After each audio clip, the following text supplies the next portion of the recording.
The top stories tonight in Y News. Luzon residents must brace for more power outages amid limited electricity supply. Meanwhile, Meralco assures cold storage facilities for COVID-19 vaccines will not be affected by rotational brownouts. Tropical storm Dante could slightly intensify before making landfall in eastern Samar or Leyte tonight. More areas in the country are placed under tropical cyclone wind signals.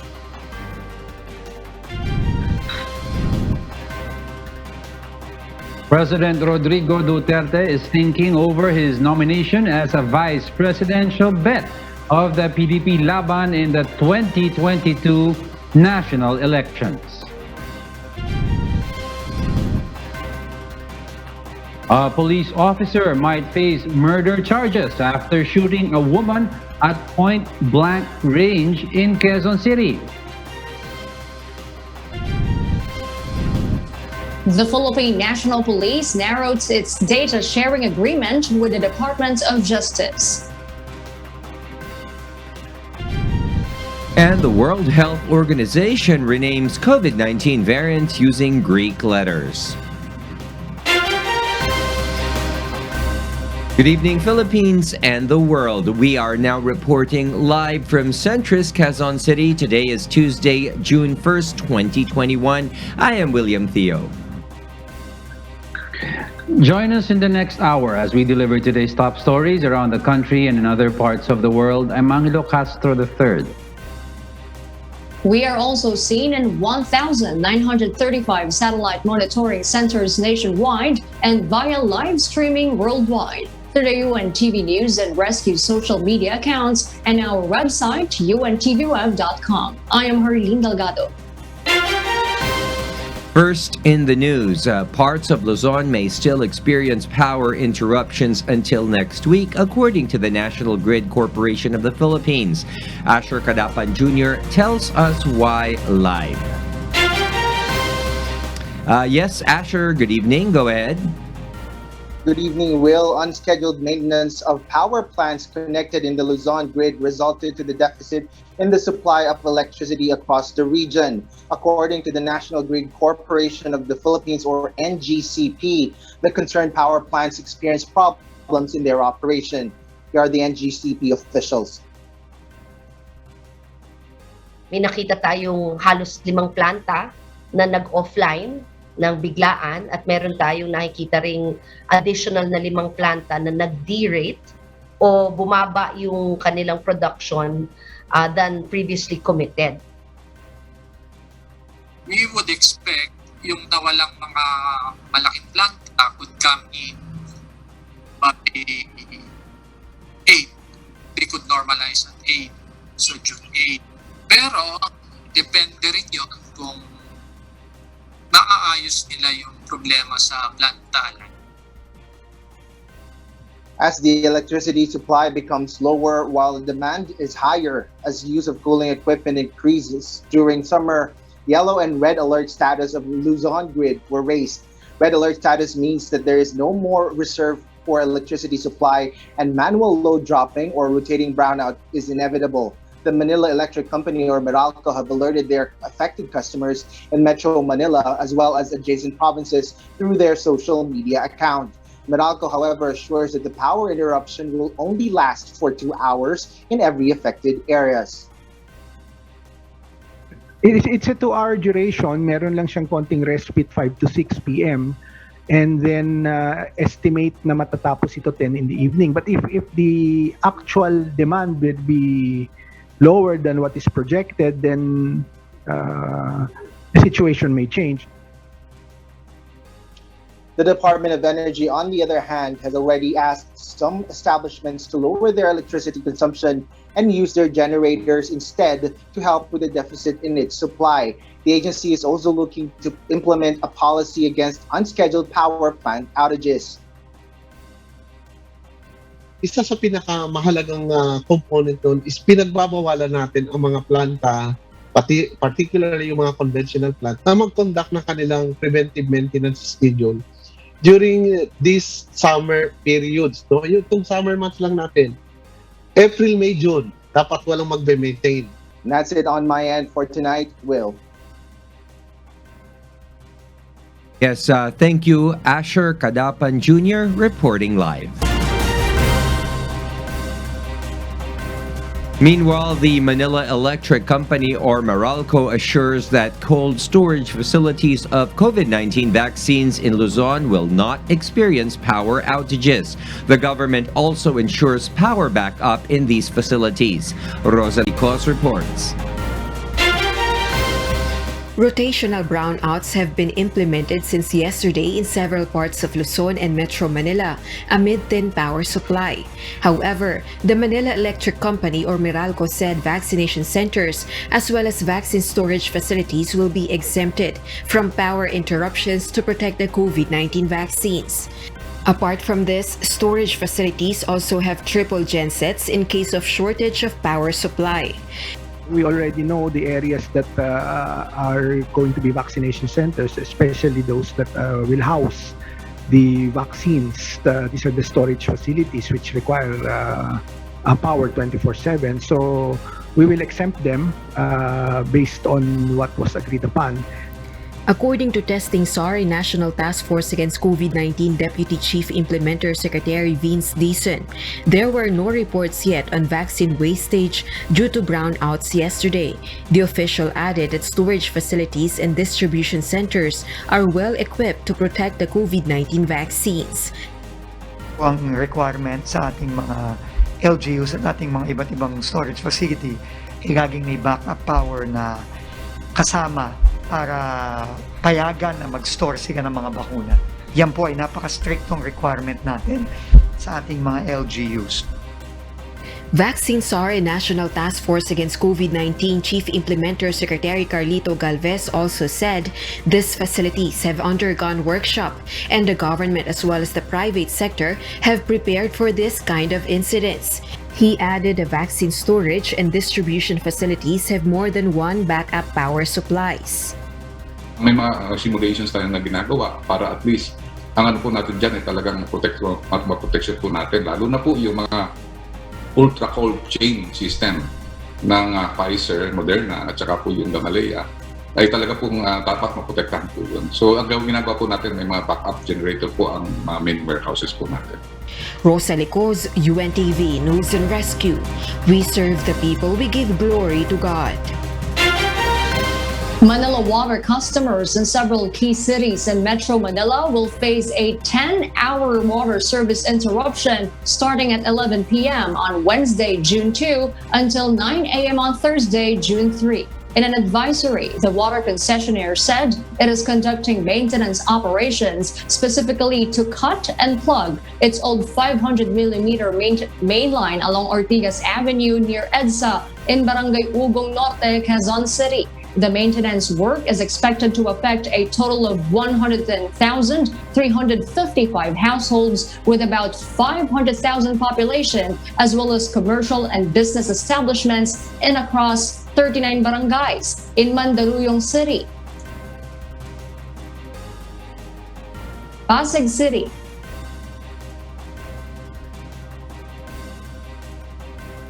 Quezon City,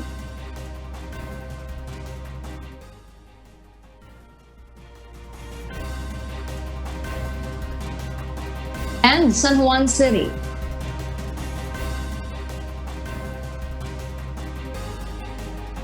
Manila Water is advising all residents of affected areas to store enough water to supply their needs during any service improvement activity. After the activity and once water service is restored, residents are advised to conduct flushing by letting the water flow out of the taps for a few minutes until it becomes clear. The Philippine National Police is placed on full alert. Its disaster response units in parts of Visayas and Mindanao on the track of Tropical Storm Dante. The Ilagan will tell us why. Philippine National Police Chief, Police General Guillermo Eleazar directed all concerned police officers in Eastern and Northern Samar to coordinate with the local government units and the Office of the Civil Defense. This is to determine the specific assistance they could extend amid the threat of Tropical Storm Dante, which is forecast by Weather Bureau Pag-asa to intensify in the coming days. Eleazar said he is placing all concerned offices and units on a full alert status to guarantee the available resources and personnel. Eleazar also said the PNP personnel can help the LGUs to evacuate the residents as preventive measure. The local police are also tasked to ensure order and observance of minimum health standard once the residents are brought to the different evacuation centers. According to the National Disaster Risk Reduction and Management Council, or NDRRMC, around 160 families in 9 barangays in Davao Region have so far been affected by the onslaught of the storm. Of this number, 158 families, or around 604 individuals, are sheltering in 10 evacuation centers, while the rest are being aided elsewhere or outside evacuation centers. The NDRRMC also reported that 1 person died and another is still missing in the Soxargen region. The agency added that the figures are still subject to further validation and confirmation. Leia Ilagan, UNTV, News and Rescue. We serve the people, we give glory to God. Tropical Storm Dante has slightly weakened as it continues to move towards eastern Samar. State Weather Bureau Pag-asa says as of 4 p.m. today, the center of the storm was located at 110 kilometers east-southeast of Borongan City, eastern Samar. It has maximum sustained winds of 65 kilometers per hour near the center and gustiness of up to 80 kilometers per hour, moving northwestward at 25 kilometers per hour. Tropical cyclone wind signal number 2 is raised over Catanduanes, Camarines Sur, southern portion of Camarines Norte, Masbate, including Ticao and Burias Island, Albay, Sorsogon, eastern Samar, northern Samar, Biliran, and the northeastern portion of Leyte. Meanwhile, signal number 1 is raised in Rizal, Laguna, the southeastern portion of Batangas, Quezon, including Polillo Islands, the rest of Camarines Norte, Marinduque, and Romblon for Luzon. While for Visayas, the northeastern portion of Aklan, the northeastern portion of Capiz, the northeastern portion of Iloilo, the northeastern portion of Negros Occidental, the northern portion of Cebu, the northeastern portion of Bohol, and the rest of Leyte and southern Leyte. And for Mindanao, signal number 1 is placed over Surigao del Norte, including Siargao and Bucas Grande Islands, Dinagat Island, the northern portion of Agusan del Norte, the northern portion of Agusan del Sur, and the northern portion of Surigao del Sur. Dante is expected to make landfall over the vicinity of eastern Samar between tonight and tomorrow early morning. It may weaken into a tropical depression on Thursday and to a low pressure area on Saturday. And for those watching our 24/7 live streaming on YouTube, please click the subscribe button you see on your screen and ring the bell for notification. You may also follow us on Facebook. Members of the ruling PDP Laban Party are pushing for President Rodrigo Duterte to run for office in 2022 as Vice President. However, according to the palace, the chief executive has yet to make a final decision on the matter. Rosa Licos reports why.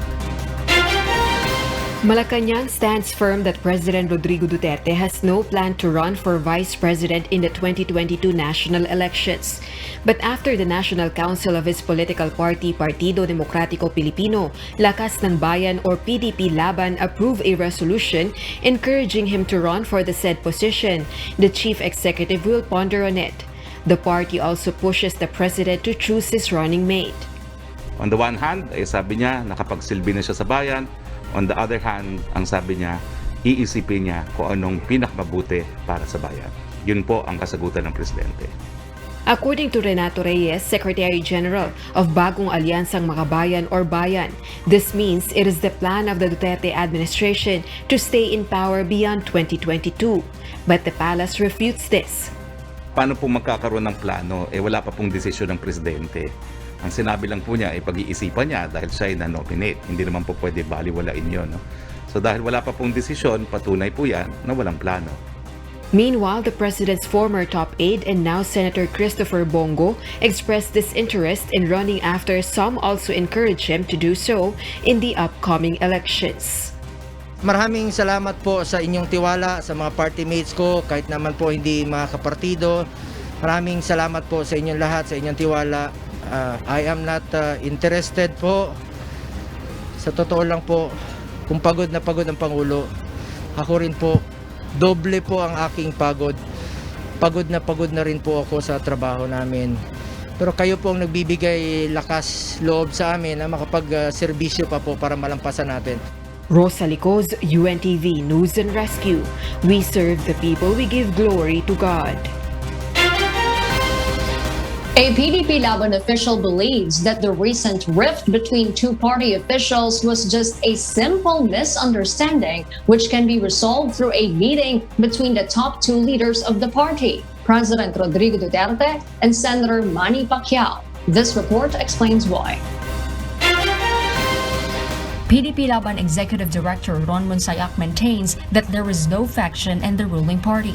This comes after the National Council meeting pushed through yesterday in Cebu, presided by the party's Vice Chairman, Energy Secretary Alfonso Cusi, despite the advice of PDP Laban President Senator Manny Pacquiao to its members to ignore the meeting. The palace announced that it was the party's chairman, President Duterte, who instructed Cusi to convene the council meeting. Monsayak says they respect the order from the chairman, but the body should have followed the proper process by coordinating with the party president. Kung hindi naman po mas may loob ni Senator Pacquiao, especially nung nakita po namin yung memorandum from Chairman Duterte, nalungkot lang siguro kami to say the least, dahil this early politika na po napapag-usapan natin. All of our party mates confident sila sa leader natin ni Senator Pacquiao. So, wala kami nakikitang chance na makapatalsik siya o aalis sa partido. Despite this, the official believes it is just a simple misunderstanding, which he says is normal in political parties. Monsayak is optimistic that the issue will be resolved once President Duterte approves the request of Pacquiao to have a meeting. The agenda for the legitimate National Council meeting is expected to be settled in the anticipated meeting. Doon po sa meeting na yun, tatanungin na lang po siguro ni Party President Pacquiao kay Chairman Digong, boss, talaga bang gusto niyong tumakbo as Vice President? Kasi po kung talagang tatakbo, kung talagang gusto po ni PRRD tumakbo, then the whole of PDP Laban will be supportive of him. But kung talagang gusto lang po talaga ni Pangulo. Meanwhile, the palace says, wala pa pong schedule pero wala rin naman ako nakikitang hadlang sa pagpupulong na yan. Presidential spokesperson Harry Roque believes the president still considers the senator as an ally despite the disagreements over the recent council meeting. Jorlin Delgado, UNTV News and Rescue. We serve the people, we give glory to God. The possible tandem of President Rodrigo Duterte and his daughter, Davao City Mayor Sara Duterte, may have a negative factor, according to a political analyst. Meanwhile, the opposition coalition Isang Bayan calls the alleged vice presidential run of President Duterte a joke of the worst kind. Nel Maribojo will tell us why. The tandem of personalities who belong to the same clan seeking the two highest positions in the government is considered as extraordinary. According to political analyst Ramon Casiple, it is a tradition or part of the strategy to have both presidential and vice presidential candidates from different clans and origins. This indicates that the two candidates may get more votes both in their respective areas. Thus, the tandem of President Rodrigo Duterte and Davao City Mayor Sara Duterte in the 2022 national elections is crucial in winning the elections. Problematic yan kasi una, yung tatakbo, magkamag-ana, walang dagdag na bubuto. Davao City is known as the bailiwick of the Dutertes, but according to Casiple, it is also important to get the votes of the most populous region in the Philippines, which is Luzon. Lalo na yung usapin ng Metro Manila at yung paligid na lugar. mga 45% yan. Yung Central Luzon, Southern Tagalog, saka Metro Manila. Pag wala kang nakuha niyan na malaki, delikado ka talaga. Meanwhile, according to Attorney Howard Calleja, the convener of Isang Bayan, the possibility of President Duterte running for vice presidency is a joke of the worst kind and a mockery of the Constitution. Malacanang immediately responded to the criticisms of the opposition coalition and insisted that the president has no decision yet on his party mates' proposal. Wala pa naman pong desisyon ng presidente. Ang masasabi ko lang, baka the joke may be on them. Nel Maribuhok, UNTV News and Rescue. We serve the people, we give glory to God. A police officer will face murder charges after shooting a woman at point-blank range in Quezon City last night. The case was caught on video by the victim's grandson. Lea Ilagan reports. Philippine National Police Chief, Police General Guillermo Eleazar vowed to personally monitor the case against Police Master Sergeant Henze Zinampan, the police officer who shot Lilibet Valdez, 52 years old, in Fairview, Quezon City. Eleazar said, aside from the murder case, he instructed the Internal Affairs Service to expedite the investigation against Zinampan. I was directed already. Our Internal Affairs Service is even forwarded copy of the video to Attorney Trembolo as well as his deputy, who is Major General Jerry Galvan, for the immediate investigation and finding appropriate administrative cases para matanggal na itong police case sa aming organisasyon na nagbibigay ng kahiyan sa aming organisasyon. Eleazar also apologizes to the family of the victim. Wala kami nakikiyama rin sa pamilya ng victim at pinararating ang taus-pusong pamilya ng awad sa lahat, pati na rin sa ating mga kabayan. Nakita natin ang karumal-dumal na ginawa ng pulis. Initial investigation indicated that the suspect and the victim's son had a fist fight last May 1st, where the cop issued a threat after the incident. Zinampan, 42, is assigned to the Philippine National Police Police Security and Protection Group, or PSPG. He is currently detained at the Criminal Investigation and Detection Unit in Camp Karingal. Lea Ilagan, UNTV News and Rescue. We serve the people, we give glory to God.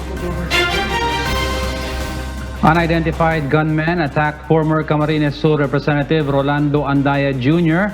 while on board his vehicle in Pili Town today.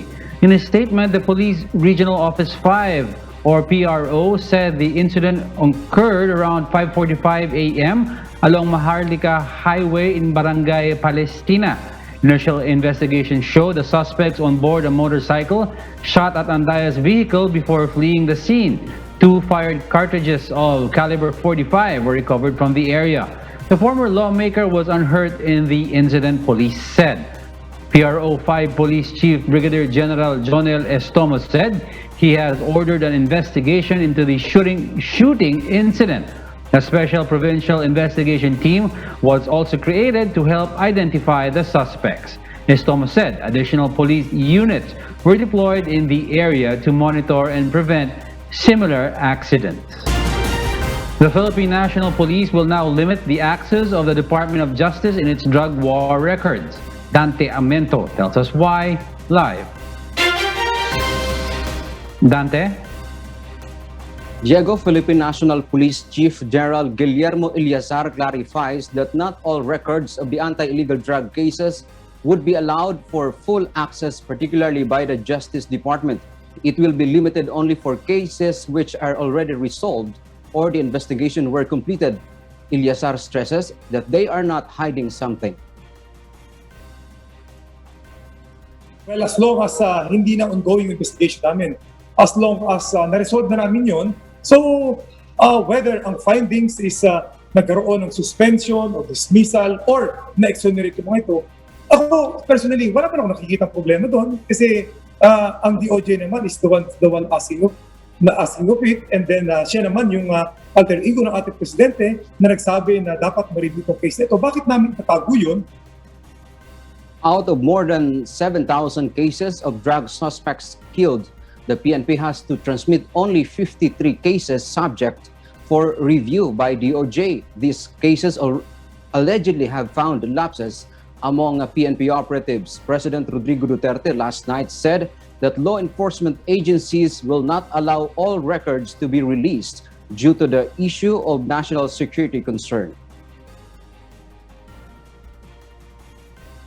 So I suppose that the President really meant na in the cooperation, in the general cooperation between the PNP and the DOJ, much concerns about national security should be properly addressed. In other words, kailangan maging maingat din. Justice Secretary Minardo Guevara, on the other hand, believes that the president just wanted to be careful with the country's national security in mind. Diego Guevara assures that they will have to determine whether there is any national concern involved in each particular case will be transmitted to them. And that's the latest live. Back to you, Diego.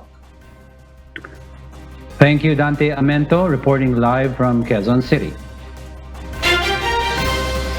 China, known for its one-child policy, has again changed its strategy by announcing a 3-child limit. Marvy Delfin will tell us why live. Yes, Marvy, good evening. Go ahead. William, Chinese President Xi Jinping approved a major policy change allowing couples to have up to 3 children due to the continuous decline of birth rates in China. According to local reports, the said policy is a strategy to cope with an aging population and establishing human resources. The current 2-child policy has been junked after a 2020 survey data recorded around 12 million births, the lowest number of birth records since 1960s. This showed a failure to increase the population growth even when the 2-child policy came into effect. However, according to Hao Zhu, a senior economist at Commerce Bank, easing up the child limit will not be effective as well because the basic issue is the living cost and life pressures. Moreover, according to Amnesty International, a human rights organization, the government should respect people's choice as limiting the number of children is a violation of rights.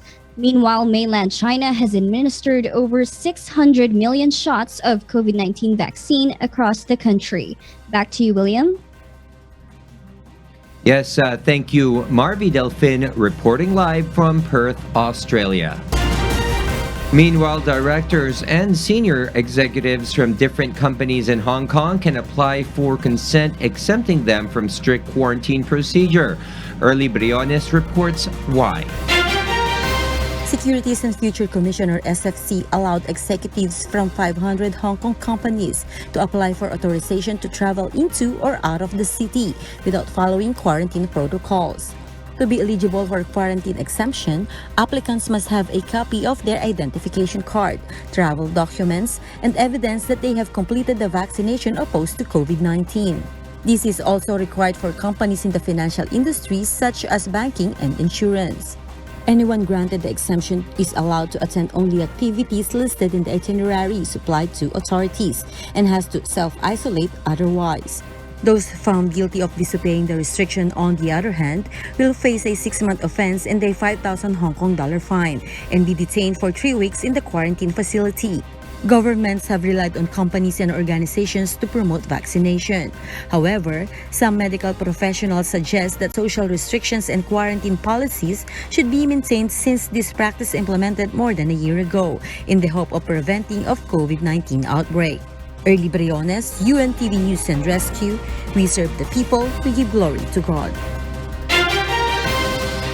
And Vietnam is planning to test all 13 million people in its largest city for the coronavirus as it imposed further restrictions in Ho Chi Minh City to tackle a growing COVID-19 outbreak.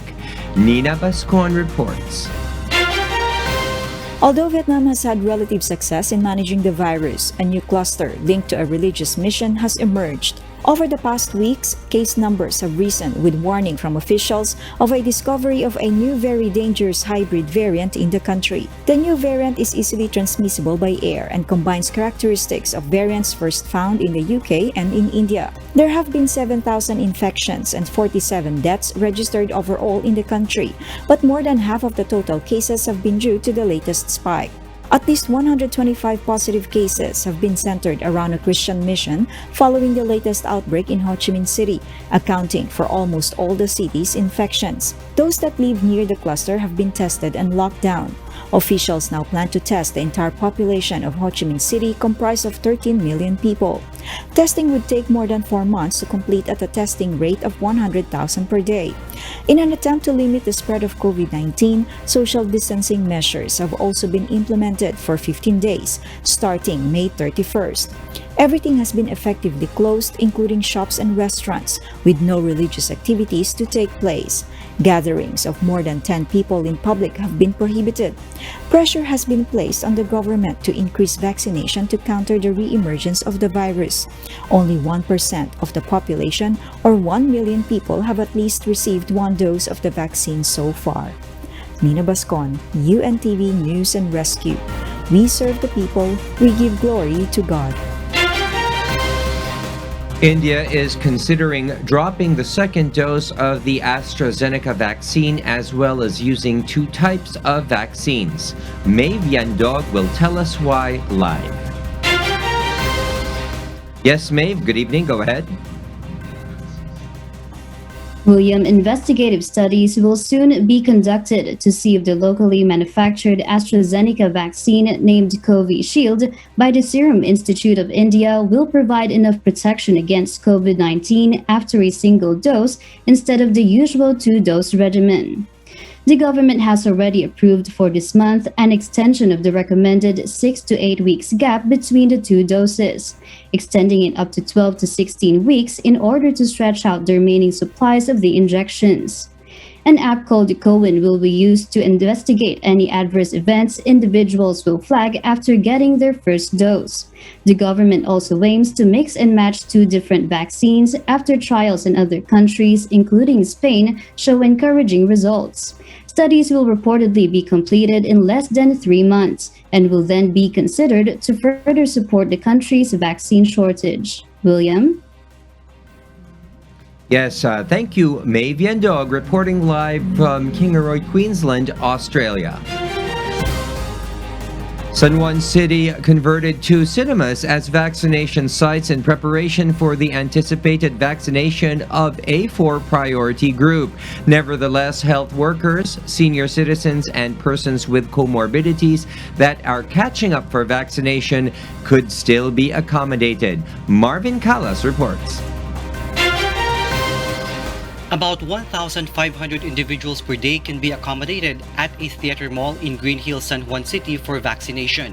To prevent the possible transmission of COVID-19 at the cinema, air purifiers were installed in the cooling system of the venue. City authorities will ensure that health protocols will be strictly observed in the vaccination site. Meron tayong mga HEPA filters na in-install. So yung ventilation niya ay kino-ordinate natin sa ating City Health Office to ensure nga na hindi magiging kulob. So the HEPA filters are installed. Lahat to ay plinano natin. Aside from the 2 cinemas of Green Hills Mall, San Juan City can also vaccinate 2,000 individuals per day in the San Juan Phil Oil Flying V vaccination site. Mayor Francis Zamora says the theater mall is designated for individuals working within San Juan and belong to the A4 category but are not residents of the city, while the Phil Oil Flying V vaccination venue is exclusively for San Juan City residents. Meanwhile, Mayor Zamora has issued a resolution urging all business establishments to give discounts or incentives to vaccinated customers regardless if they are residents of San Juan or not. The resolution aims to accelerate the city's economy and convince more residents to get vaccinated against COVID-19. Para sa lahat ng makapagpapakita ng kanilang vaccine cards, regardless kung taga San Juan ka o hindi, basta may vaccine card ka na mapakita, hinihikayat natin ang lahat ng establishmento sa San Juan na magbigay ng anumang pribilehiyo o diskwento. Some business managers and residents are in favor of the city's move in enticing its residents for vaccination and to attain herd immunity. Bali, possible na maghatak pa ng customers. Sa amin, sir, magbibigay pa rin siya ng dagdag sales since may incentives kami, may freebies kaming ipamimigay. It's a good idea. It's good. They encourage people to have themselves vaccinated. It also helps the people to encourage the safety and fight against COVID-19. Sa tingin ko, okay naman siya kasi para mawala yung scare ng mga tao, para mas ma-encourage sila na magpa-vaccine. Siguro dapat i-sustain nila yun hanggang matapos lahat ng hanggang baba, hanggang anong level para mas marami pang ma-vaccinate. Saka mas para fair sa lahat. For business establishments that are interested in taking part in the vaccination program, they may coordinate with the Business Permit and Licensing Office at the City Hall. Marvin Calas, UNTV, News and Rescue. We serve the people, we give glory to God. The Philippines on Tuesday logged 5,177 new cases of COVID-19, bringing the total tally to 1,235,467. In the latest bulletin, the Department of Health said the country's number of active cases is at 53,203. Of these cases, 93.1% are mild, 2.3% are asymptomatic, 1.30% are moderate, 1.8% are severe, and 1.4% are in critical condition. The DOH noted in its report that 10 testing laboratories failed to submit data on time. Total recoveries rose to 1,161,252 after 6,230 more patients recovered from the disease. The death toll climbed by 46 to a total of 21,012. Government agencies are now conducting an investigation on reported overpriced investigational drugs against COVID-19. Aiko Miguel reports why live. Yes, Aiko, go ahead. Yes, Diego, the Pharmaceutical Division of the Department of Health have received 50 complaints on overpriced remdesivir. Antiviral drug remdesivir is an investigational drug used for treating COVID-19 patients who need oxygen support. Based on the updated suggested retail price of remdesivir per vial is between 1,500 pesos to 8,200 pesos. But with the complaints received by the DOH, some sell it over 10,000 pesos. Here is Dr. Ana Melissa Guerrero, the Chief of the Pharmaceutical Division of the Department of Health. So we have forwarded several complaints actually to the Department of Trade and Industry on the pricing of remdesivir. Yan po yung marami ngayon, yung pricing of remdesivir. And I hope that we can work together with the TTI po para po mabigyan ng sanction po ito. Kasi minsan hindi na po reasonable yung presyo. May 30,000 per vial when we know we can source that product from India at as low as 2,000 or 3,000. Meron pa nga 1,000 eh. So it's unreasonable to really charge the price on that range. Diego, the DOH is now coordinating with the Department of Trade and Industry for the investigation of overpriced remdesivir and ivermectin. Sanctions will be imposed on individuals proven to be violating the country's Price Act. Here is Undersecretary Ruth Costello of the Department of Trade and Industry. Yung sources muna nila ang kailangan natin tingnan before we can conclusively say that they violated the suggested retail price imposed by DOH. Right now, ongoing investigations pa yan. We will update once we have received the replies or once we have made any conclusion on the prices of remdesivir. Undersecretary Ruth Costello of DTI also warns the public to don't just buy medicines or supplements online. Online sellers are prohibited to sell medicines and supplements unless they have a registered physical drugstore. Maraming binebenta na ivermectin, hindi ba, sa online. So when we received reports on this, we wrote to the big platforms to tell them, to advise them na hindi pwedeng ibenta yan. So they took down the sellers or stopped the sellers from offering this for sale online. And that is the latest live. Back to you, Diego. Thank you, Aiko Miguel, for those updates. After wide consultation with expert group of partners for potential naming systems, the World Health Organization announced simple and easy-to-say labels of key COVID-19 variants. Charis Longbowen will tell us why live. Charis? Diego, the World Health Organization or WHO released on Monday 10 labels assigned for COVID-19 variants in which they used the Greek alphabet, which is more practical and can be easily said by non-scientific audiences. The organization's technical lead on COVID-19, Dr. Maria Van Kerkhove, explained why these variants should not be called by country names where they were first identified. It's really important that we don't do that. We don't say country X variant because that really adds a stigma associated with these variants. The 4 coronavirus variants considered of concern by the United Nations agency and known generally by the public as the UK, South Africa, Brazil, and India variants have now been given the letters Alpha, Beta, Gamma, and Delta according to the order of their detection. Other variants of interest continue down the alphabet. Variants of interest have properties, have mutations that have been identified that need further study. Variants of concern have demonstrated changes. For example, you may have increased transmissibility, there may be a change in disease presentation or severity, or there may be a change in our ability to control the virus with public health and social measures, or the use of diagnostics, therapeutics, and vaccines. The scientific names of these COVID-19 variants will continue to be used for research purposes. But as these are difficult to be recalled, pronounced, and are prone to misreporting, the WHO encourages national authorities and media outlets to adopt these new labels. Diego? Thank you, Charis Longbowen, reporting live from Bangkok, Thailand. And those are the reasons behind the news, June 1, 2021. I am Harleen Delgado. Reasons we deliver to you as they unfold. I'm Angelo Castro III. And because we need to know, we will always ask why. I am William Theo. We serve the people. We give glory to God.